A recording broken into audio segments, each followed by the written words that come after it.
Are you looking for a low carb dish that the whole family can enjoy, even the kids? Well, this dish has you covered. Super crispy fried chicken without the flour for the breading.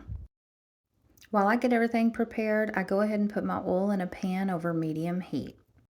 Our breading is actually going to be pork rinds, and you can use whatever flavor that you like. I went with these barbecue ones because it was just something new that we had not tried before, but they all pan out the same way. I put these in a bag and smash them, but if you have a food processor, it makes this so much easier and you can get smaller pieces to make it more like a real breading.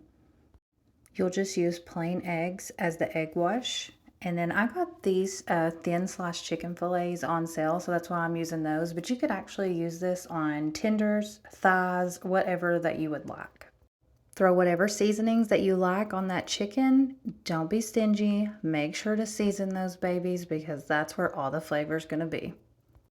You'll coat them in the egg. You'll just dip that in there. Make sure you cover all of it so that way your pork rind breading will stick to them. I ended up putting my pork rinds on a plate because it was so much easier with how long these were. But you'll essentially just do it like that. You'll fully coat them and then you'll put them in that hot oil. And I think I ended up doing this 6 minutes on each side. Once I've cooked this on both sides, I go ahead and grab my meat thermometer and temp to 165 degrees. And then you are left with delicious golden brown crispy fried chicken. We paired this with mashed potatoes and green onions. Try it out and let me know what you think.